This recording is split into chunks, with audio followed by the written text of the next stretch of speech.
जीव स्वयं नित्य निरंतर कर्मों के जाल को रच रहा है और अपने आप को बांध रहा है। आपको मुक्त होना है, बंधना नहीं है। जीव का जन्म कर्मों के अनुबंध से होता है, कर्मों के बंधन से होता है, और उसको अपना ऋण चुकाना होता है, कर्मानुबंध। ये बहुत सूक्ष्म विषय है। जैसे आप जिस परिवार में जन्म लिए हैं तो उस परिवार के लोगों से आपका ऋण है, इसलिए उसी परिवार में आप आए हैं, और ऋणानुबंध उसको बिना चुकाए या बिना वसूल किए आप वहां से जाएंगे नहीं।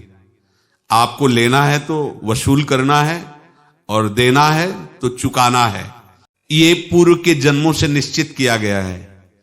जैसे किसी के यहां पुत्र हुआ, जन्म से ही पैसा खर्चा शुरू हुआ, जो बड़ा हुआ तो उद्दंडता के द्वारा मार पूरे परिवार को क्लेश पर क्लेश देता चला जा रहा है।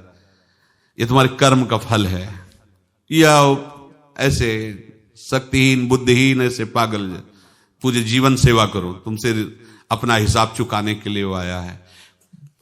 अब परिवार के जो सदस्य जुड़े आके, मतलब पत्नी आते ही पूरी हृदय में आनंद, परिवार में आनंद, और जीवन भर वो आनंद ही सुख देने के लिए उसका जन्म हुआ। वो अपना ऋणानुबंध मुक्त, और आते ही भयंकर क्लेश खड़ा कर दिया, बीच में दीवाल और झगड़ा वैसा, फिर अतरे दिन मारपीट शुरू, कलह अशांति, पूरा जीवन नरक हिसाब करने आए।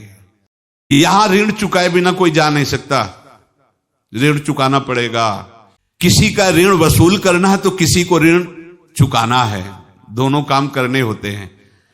अनेक जन्मों में अनेक लोगों के साथ हमने जो बर्ताव किए हैं, अच्छे या बुरे, वो होंगे। अब किसी आदमी को हम जानते नहीं, अचानक मिला, अचानक टक्कर लगा और मार पीट गाली गुप्ता सब कर दिया, चुपचाप सह लो। क्यों? ये आपका हिसाब है, पूर्व का हिसाब। हमारा उससे कोई द्वेष नहीं, कोई संकल्प नहीं।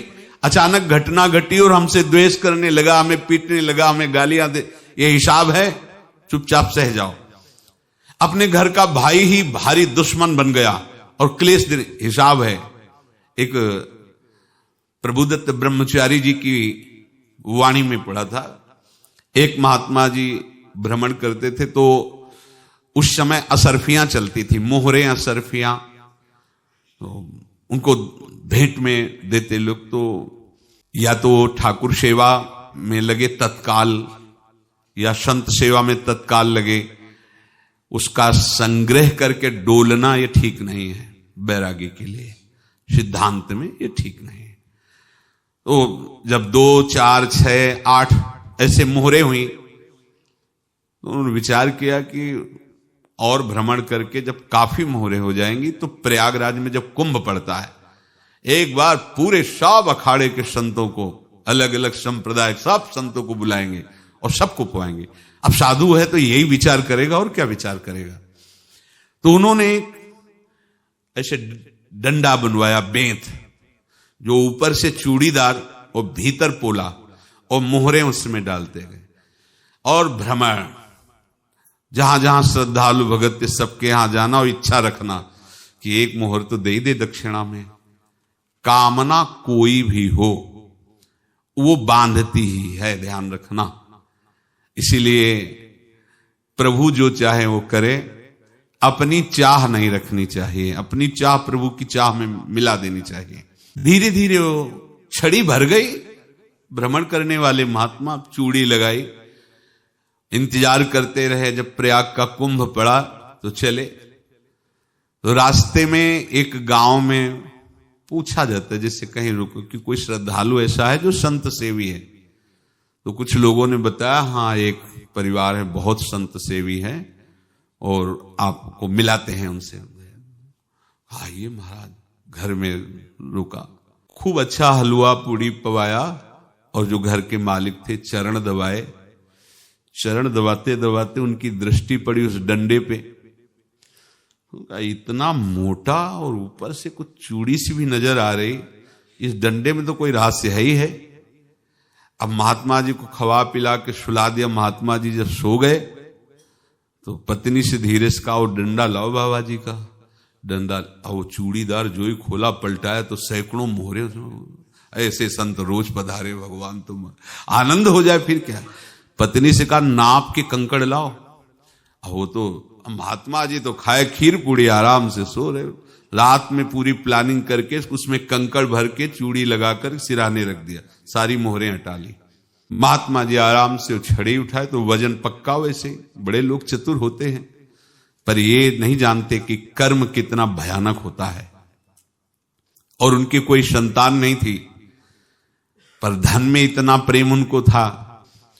बहुत सावधान। साधु महात्माओं के पास जो अर्थ है, गृहस्थी अगर आता वहीं से है, पर अगर उसको जोर जबरदस्ती या किसी छल कपट से, तो वो उसका विनाश ही करता है। आज तक का प्रमाण है।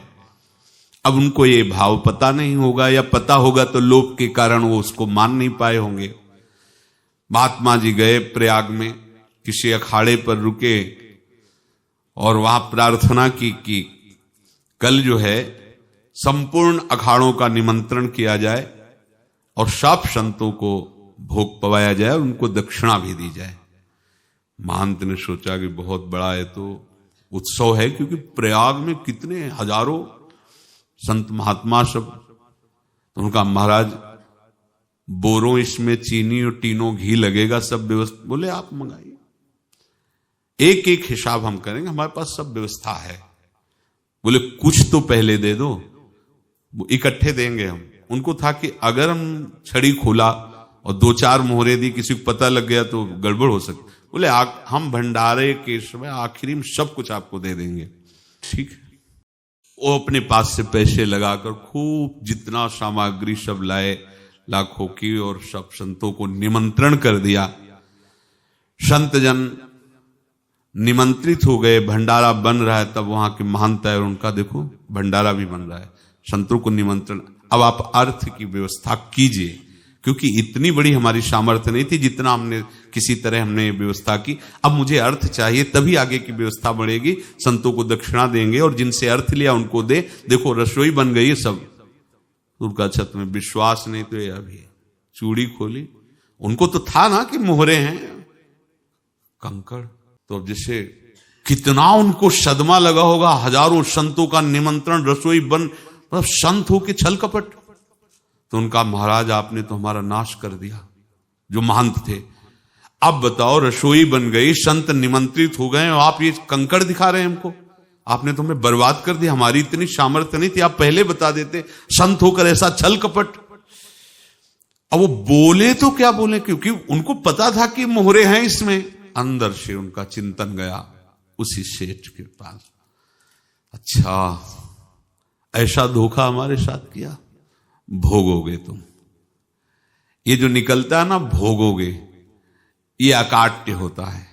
क्योंकि किसी का भी हृदय, मान लो किसी भी जीव जंतु को आप कष्ट दें और उसका हृदय आह भर जाए, तो वो आह वज्र की लेख है, तुम्हें भोगना पड़ेगा। वो देखो भीष्म जी को भोगना पड़ रहा है ना। सांप को ऐसे धनुष की नोक से उठाया और बंबूल के कांटों के ऊपर फेंक दिया, कई दिन तक शेदा हुआ, वो आह भर करके मरा। तो आपको 6 महीने बाणों की सैया पर आह किसी की ना लेना जिंदगी में। कोई ऐसा कोई आह भर करके कह दिया तुम समर्थ हो, हम तो कुछ कर नहीं सकते, और अंदर से दुखी, फिर तुम्हारी सामर्थ्य काम नहीं करेगी, मिट्टी में मिला देगी। फिर ये तो संत थे और भगवत आराधना के लिए, संत आराधना के लिए ही ऐसा किए हुए थे।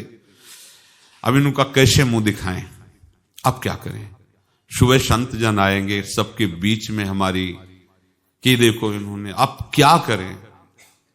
गए और संगम में जाके छलांग लगाई, अपने प्राण त्याग दिए। अब उनके तो पास मोहरे थी और व्यापार बढ़ा, और 9-10 महीने बाद ही लड़का हुआ।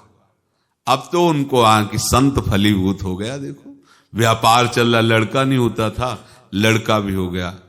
बड़ा आनंद छा रहा है। जब से वो प्रकट हुए और धन की वृद्धि शुरू हो गई, पढ़ाई लिखाई में उनके खर्चा हुआ सब, बस बीमारी शुरू हो गई उनके शरीर में। अब उसमें पैसा जाना शुरू हुआ। इतने आसक्त तो वो दोनों हो गए कि कुछ भी हो, व्यापार ठप, संपत्ति बेचना शुरू, तो उन्होंने कहा कि बेटा मैं क्या कर सकता हूं तुम्हारे लिए। बोले हमारी अंतिम इच्छा है प्रयाग चलो और जितने प्रयाग में संत महात्मा सबको एक बार भंडारा करवाओ, हमारी इच्छा अंतिम है, क्योंकि अंतिम यही इच्छा थी। तो बोले अब ज्यादा संपत्ति तो नहीं रह गई, तो बोले घर बेच दो, मेरे लिए ही तो है, बेच दो, मुझे लगता मैं बचूंगा नहीं, पर मेरी अंतिम इच्छा पूर्ण कर दो। घर बेच दिया, जेवर बेच दी, वहां गए, जब संत सेवा की तो बोले मुझे संगम तक ले चलो। संगम तक ले गए और बोले समझे तुम चुराए थे और हमने उसको छीना है, कुछ नहीं रह गया तेरे पास कुछ, अब केवल ममता और आसक्ति में जलकर मर और नरक प्राप्त कर। मैं वही महात्मा हूं जिसकी तूने मोहरे ली थी, शरीर छोड़ दिया। महात्मा को जन्म लेना पड़ा और इनको दुर्गति भोगनी पड़ी। ऋणानुबंध होश में, ऐसा नहीं कि आप जो कर रहे हैं कोई देख नहीं रहा, कोई हिसाब किताब नहीं, जो कर रहे हैं अवश्य में भोक्तव्यम, बहुत सावधान। अनेक जन्मों में अनेक लोगों से जो कुछ लिया दिया है, इस लेने देने को मिटा देने के बाद ही तुम मुक्त हो गए। इसीलिए एक उपाय है, लेना न देना मगन रहना। क्या? मालिक को समर्पित हो जाओ, मालिक को अपना माना हुआ समर्पित कर दो, खत्म।